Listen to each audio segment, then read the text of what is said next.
بدترین انسان تھا، کائنات کے تمام گناہ یہ کرتا تھا، کائنات کی تمام بیماریاں اس کے اندر تھیں۔ اور سامعین محترم، الحمدللہ کتاب لکھنے کے بعد میں نے کل دنیا مرضیت کے ان کے بڑے بڑے پوپ، ان کے بڑے بڑے پادری، ان کے بڑے بڑے مربی، ان کو کتاب روانہ کی، حتیٰ کہ لندن کے اندر مرزا مسعود احمد قادیانی، اس بڑے خبیث کو بھی جس کو قادیانی امام حسن کہتے ہیں، نعوذ باللہ، اس بڑے مرتد کو بھی یہ کتاب روانہ کی۔ اور سامعین محترم، کتاب روانہ کرنے کے بعد میں نے کل دنیا مرضیت کے ان کے بڑے بڑے پوپ، ان کے بڑے بڑے پادری، بڑے بڑے لیڈر، ان کو اس بات کا چیلنج دیا کہ اس دھرتی کا کوئی قادیانی، اس دھرتی کا کوئی مردود، تمہارا کوئی پوپ، تمہارا کوئی بڑا خبیث میری کتاب کا جواب دے کے دکھائے، تم سے گولی کھا لوں گا۔ الحمدللہ کتاب کا جواب دینا تو بڑی دور کی بات، آج تک کتاب کی ایک لائن کا جواب بھی نہ آیا۔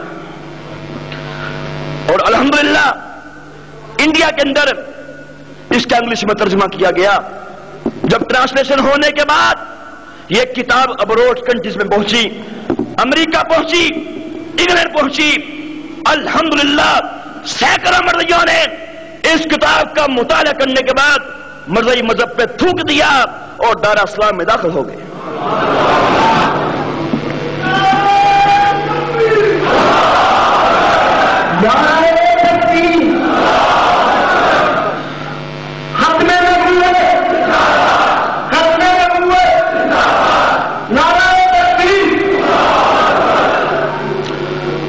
سامعین محترم، الحمدللہ میرے قبول اسلام کے بعد میری پیاری والدہ، آپ نے میرے ہاتھ پہ اسلام قبول کر لیا، اور اس کے بعد میرے 3 بھائی وہ بھی دار اسلام میں داخل ہو چکے ہیں۔ سامعین محترم، جب میری پیاری والدہ کا وقت آخر آیا، آپ نے مجھے پاس بلایا اور آپ فرمانے لگیں کہ میرے بیٹے، الحمدللہ میں مرزائی مذہب پہ تھوک چکی ہوں اور دار اسلام میں داخل ہو چکی ہوں، تمہیں وصیت کرتی ہوں اگر میں مر جاؤں، میرے مرنے کے بعد کوئی قادیانی چاہے تمہارا باپ سامنے آ جائے میری چارپائی کے پاس بھی نہ آئے، اور کوئی قادیانی میرا جنازہ نہ پڑھے۔ اس کے بعد جب میری پیاری والدہ کا انتقال ہو گیا، میت ہسپتال سے گھر پہنچی تو پوری برادری کے اندر کوہرام بپا ہو گیا۔ میرے باپ نے ٹیلی فون کرنے شروع کر دیے، مرزائی برادری اکٹھی کرنی شروع کر دی، مرزائی پوپ سے کہا تم بھی آ جاؤ، مرزائی قبرستان کے اندر قبر کا آرڈر بھی کر دیا۔ لیکن سامعین محترم، میں نے بھی اپنے باپ سے کہہ دیا کہ ایک بات تو بھی کان کھول کے سن لے، میری پیاری والدہ آپ مسلمان تھی، آپ کی مجھ کو وصیت تھی کہ کوئی قادیانی چاہے تمہارا باپ سامنے آ جائے میری چارپائی کے پاس بھی نہ آئے۔ اور ایک بات آج کان کھول کے سن لے، اگر آج تم نے کوئی جرت کی، اگر آج تم نے کوئی کمینگی کی، میں تیرا لحاظ نہیں کروں گا، تجھے مار گراؤں گا، اس کو تری نہ سمجھنا۔ بعضوں نے کہا یہ تو آپ نے بڑی سختی کر دی، باپ کی بڑی توہین کر دی، بڑی گستاخی کر دی۔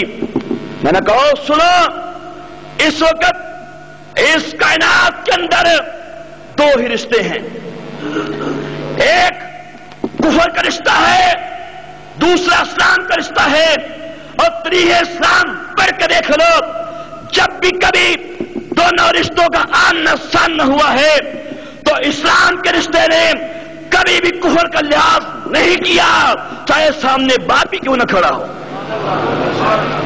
یہی نبی کی سنت ہے، یہی صحابہ کی سنت ہے۔ سیدنا صدیق اکبر رضی اللہ تعالیٰ عنہ کا باپ ابو قحافہ ابھی اسلام قبول نہیں کیا کہ میرے کریم آقا کی شان میں نازیبہ کلمات کہہ دیے، سیگر پٹھے सगे बाप के हुए थप्पड़ सीध किया, बाप गिर पड़ा। जब ये बात मेरे नबी तक पहुंची, आपने इरशाद फरमाया सदीक को बुलाओ, किधर है? हाजिर होते हैं। पूछा सिद्दीक़ अकबर बतलाओ अपने बाप को थप्पड़ सीध किया है? अर्ज किया कहा थप्पड़ सीध किया है और इसलिए किया है कि मेरे हाथ में तलवार नहीं थी। रब्बे काबा की कसम, मेरे हाथ में तलवार होती उसको मार गिराता, उसको काट देता। वो आग का दुश्मन पहले था, मेरा बाप बाप में था, और जो आग का दुश्मन है मेरा कुछ नहीं लगता। ये है तरीक़ इस्लाम। ग़ज़वा बदर को देख लीजिए, एक तरफ बाप है, एक तरफ बेटा है, एक तरफ बड़ा भाई, उस तरफ छोटा भाई, एक तरफ चचा, एक तरफ भतीजा, एक तरफ मामू, एक तरफ भांजा। इस्लाम ने साबित कर दिया कि अगर कोई भाई भी हो, बाप भी हो, बेटा भी हो, भांजा भी हो, चचा भी हो, कुफर का नुमाइंदा बन के आए, तुमने उसका लिहाज नहीं करना। यह है इस्लाम।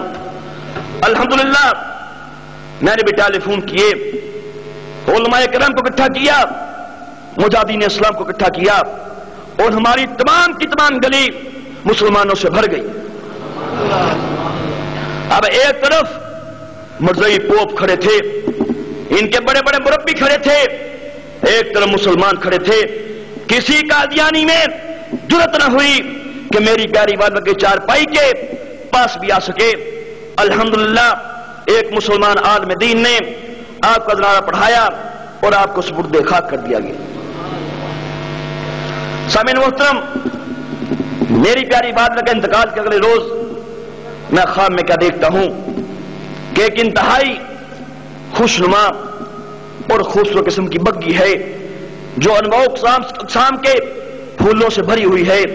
मेरी प्यारी वालिदा उस बग्गी में तशरीफ फरमा है, और जिस जानब वो जनाजा आज में सफर हुआ था वो बग्गी उसी तरफ रवा दवा है। मेरी प्यारी वालिदा आप मुस्कुरा रही हैं और फल खा रही हैं, अल्हम्दुलिल्लाह। सामीन मोहतरम, इस ख्वाब के बाद अक्सर मेरी प्यारी वालिदा मुझे ख्वाबों में नजर आती रहती हैं, और आप इस बात का दरस देती रहती हैं कि मेरे लाल मरते दम तक कभी हिम्मत न हारना, मुश्किलात और परेशानियों से कभी मत घबराना, मर्ज़ियों के खिलाफ काम करते रहना, खत्मे नबूवत के झंडे को गली गली, नगर नगर, कूचा कूचा, बस्ती बस्ती, शहर शहर, करिया करिया इसको बुलंद करते रहना। इस अल्लाह पाक बड़ा खुश होता है, बड़ा राजी होता है। सामीन मोहतरम, ये थी मेरे कबूल इस्लाम की मुख्तसर उदात। अब आखिर में मैं आप तमाम अहबाब को मर्ज़ई मजहब के हवाले से, मर्ज़ई फितने के हवाले से, इनकी खबासों के हवाले से कुछ मालूमात देना चाहता हूं, कुछ पैगामात देना चाहता हूं। सामीन मोहतरम, मिर्जा गुलाम अहमद कादियानी मरदूद ने अंग्रेज के कहने से अशारा फरंगी पर नबूवत का दावा किया, रसालत का दावा किया। अंग्रेज ने इसको कहा था तू कह दे कि मैं नबी हूं, उसके बाद तू ये कहना कि आज के बाद जहाद हराम हो चुका है। मिर्ज़ा मरदूद ने ऐसा ही किया। उसने कहा अल्लाह पाक ने कादियान के अंदर मुझ नबी को भेज दिया, अल्लाह पाक ने कादियान के अंदर मुझ रसूल को भेज दिया। फिर उसने बकवास की, उसने कहा छोड़ दो या दोस्तों, अब जहाद का ख्याल दीन के लिए मना है, अब जंग और किताल। नौज बिल्लाह। गश के मिर्ज़ा मरदूद ने अंग्रेज के कहने से यह सारा खबीस काम किया।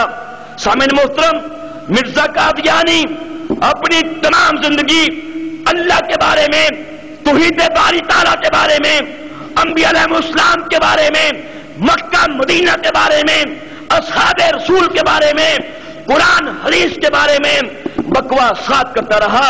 और सामीन मोहतरम,